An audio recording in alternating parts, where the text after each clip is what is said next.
Happy Easter, everybody. This is dkdynamite, and hopefully you all had a fantastic weekend. If you were celebrating tonight, I wanted to take a look at all the redacted and sneaky Easter eggs that you may have missed within Season 3. Definitely stay tuned. Now, I'm aware that we're probably a couple of days away from either the launch of the mid-season or the marketing, right? Today was also 420, and obviously there's a ton of 420-related gameplay content that still hasn't released, so I do think this week is going to be pretty big as far as what's going to get added into the game, which I'll keep you in the loop with. But I think it's been around, I want to say 2 years since the last Easter-related bundle or any type of Easter-related cosmetics inside of COD, and I would hope to see some type of update in the near future or an upcoming COD where we end up getting something for Easter, right? Especially during a Treyarch Zombies year, they could have done something with Mr. Peaks, right? Like put him around the Battle Royale map, shoot him enough times, get a calling card, or what about those Easter baskets from Warzone 1? They haven't done that in quite some time, so maybe we'll end up seeing them focus on more holidays than just Halloween, Christmas, and a bit of Valentine's Day.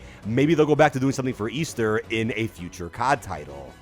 But jumping into a bunch of secrets and some redacted content you may have missed out on, let's start off with this funny one here, right? So in some of the stairwells around Verdansk, you'll see some graffiti on the wall that says Roze was here. And that's a reference to the fact that the original Roze skin was pretty broken during Warzone 1. I mean, it needed a visibility update for that skin, which didn't come out for a while. And when they finally did, quote-unquote, nerf the skin, it was still pretty meta to use, and there's a couple of similar skins now that aren't as bad as OG Roze, but are kind of similar as far as how illuminated they actually are in some of the darker spaces or darker maps. So I find that funny that they do reference that here inside of the new version of Verdansk. But as of now, the only version of Roze that you can have that looks similar to the OG version is the one that came with Black Cell inside of Season 3. But if you head into the Boneyard area of Verdansk, specifically where Scrapyard is located, right, the classic Modern Warfare map, you'll also find a loadout drop that is crushing a soldier, which is obviously in reference to the fact that during Warzone 1, it was possible to actually die if a loadout drop fell on you, right? It was that simple. So you can see that somebody got crushed by a loadout drop, and there's always some ground loot just sitting right here. It's not really a realistic loadout weapon, nor is it a redacted weapon. That would have been cool, but still something free in the case that you just can't find anything while looting in the Boneyard.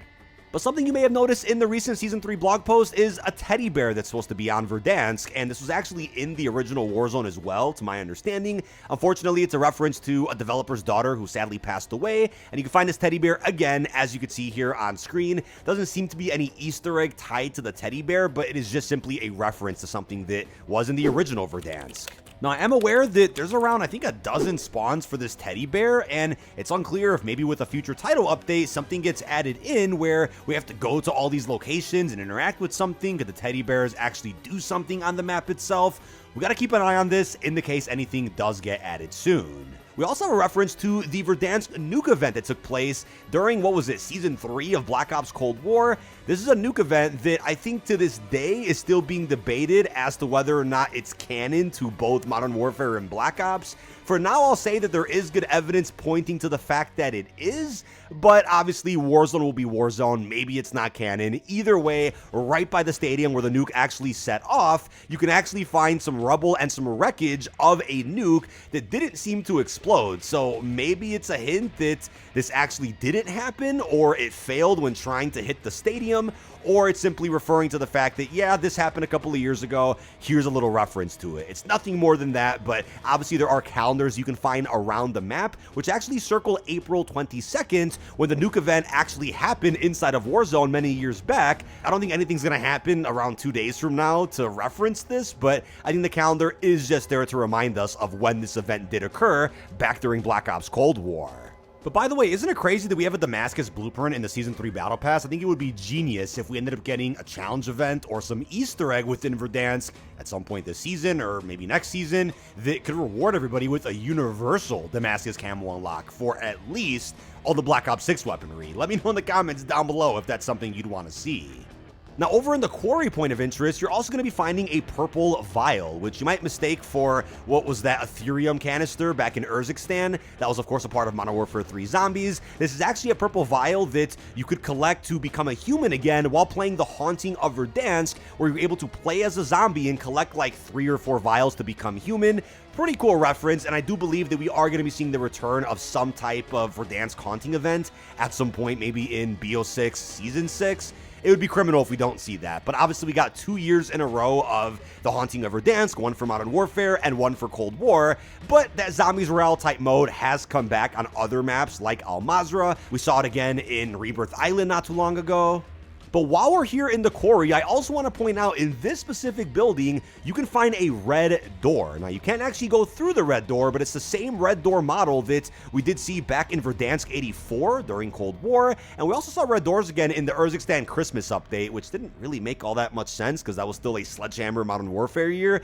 But this red door, I do believe, is going to be activated and will end up teleporting us to a secret room or to an area with lots of high-value loot at some point in Season 3, right? Red doors were actually leaked out for this new Verdansk remaster a couple of months back, so I do believe this will end up being a temporary and post-launch update that will end up dropping probably in Season 3, but either way, it is a Black Ops year that we're in, right? So they can actually add these in at any time, and I get it, people do want to play classic Verdansk. That's why, as of now, the current state of Warzone is very OG-like. There aren't really many quality of life updates that are different from the original Warzone, so they're going to end up adding this in probably at some point soon.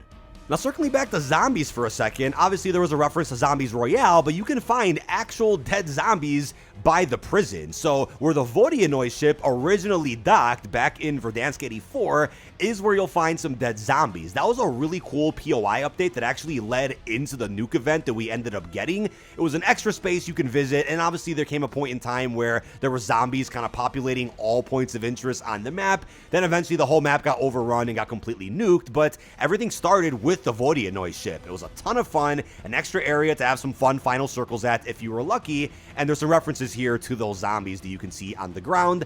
I wouldn't be shocked if they end up redoing some of those zombie crossovers in the future. I mean, if you look at Black Ops Cold War Season 2, when Outbreak got added, that's also when the Vodianoy ship was added to Verdansk, so wouldn't be shocked if we end up getting a zombie-style challenge event or something related to that, in which we'll end up getting some zombies on Verdansk again.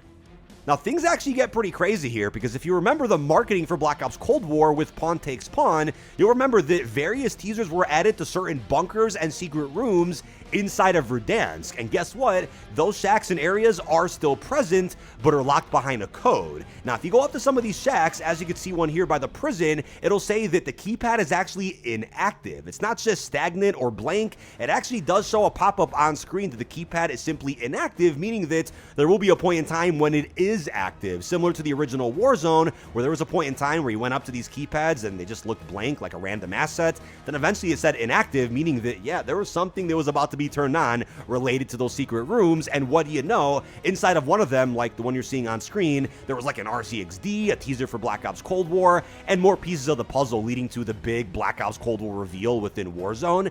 Is it possible this is tied to what could be a BO7 reveal in Verdansk this summer, or could this just be some separate Easter egg that's going to be added in that will simply utilize the very same shack? Now, speaking of bunkers, there are quite a few of them you can still find around Warzone, and again, they do have those inactive keypads, meaning at some point, they're going to be opening those bunkers up. If you remember the actual trailer for OG Verdansk returning, they did tease the bunker code inside of the trailer. You just can't input a code for any of these bunkers yet, so it'll be interesting to see how they actually give us a code in-game. Will it be a hint in the scrapyard like in the trailer? Will it be a case where you have to listen to telephones and translate some numbers from Russian into English so we know what we have to do? That'll be crazy, because a lot of the Warzone 1 Easter eggs were pretty heavy when it came to RNG, but luckily we have something like Battle Royale Casual or even Plunder we can hop into to hopefully do some of those future Easter eggs. But inside of Bunker 11, there was obviously a hint towards a nuke, and we of course were able to grab a minigun, unlock a free blueprint. Really excited to see what they could do with the redo of the Bunker 11 Easter egg. But like I said earlier in the video, a lot of things are coming. More Easter eggs were teased for Season 3. We also know and got confirmation that we're going to be seeing an opening in the train station to where possibly we'll be able to access some type of subway fast travel, which also was tied to an Easter egg with the bank back in Modern Warfare and the Warzone 1 era. We also ended up seeing the stadium open up fully, and it's been leaked that that's going to happen at some point, and as of now, you can't really access the interior at all, so I think it's only a matter of time before we see those big updates, which could be tied to actual quests that'll hopefully reward us with maybe even more than a blueprint or maybe an operator skin. But what about an animated camo, since we know as of now, animated event camos are meant to return. But I think it is cool if they treat Verdansk now like Fortune's Keep last year, where they have references sprinkled around the map to some of those older quests, which there are a few of them right now, and then they introduce completely new Easter eggs that have different steps completely different rewards. Really excited to see what they do there. I just hope it's not a case where Easter eggs that get added onto Verdansk are like the Area 99 nuke, where it's kind of tedious to do it and then nothing really happens, right? I'm not saying we have to be rewarded with free COD points and anything crazy, but it'd be nice to at least get, some type of cosmetic, even if it's a calling card, which is silly, but would hopefully get something a bit more valuable like a blueprint or a camo for having done something tedious. But that is about it. This has been dkdynamite. Leave your thoughts down below in the comment section. As I've been saying for many months now, we're in a Black Ops year, so I would love to see some crazy, trippy, and well-designed Easter egg quests added into Warzone. Even if Treyarch doesn't have to make the actual Easter egg, would be great to see something that we unfortunately never really got in Verdansk 84, which is a really Black Ops-inspired quest. Hopefully that happens. Either way, with what I described and showed here in this video, there's going to be a lot more evolution to this map as Season 3 progresses, probably with Reloaded, and the rest of this year. We'll end up seeing more Easter eggs added onto the map, and probably an expansion to the ones that are already here. But with that being said, really hope you've enjoyed, and peace out, everybody.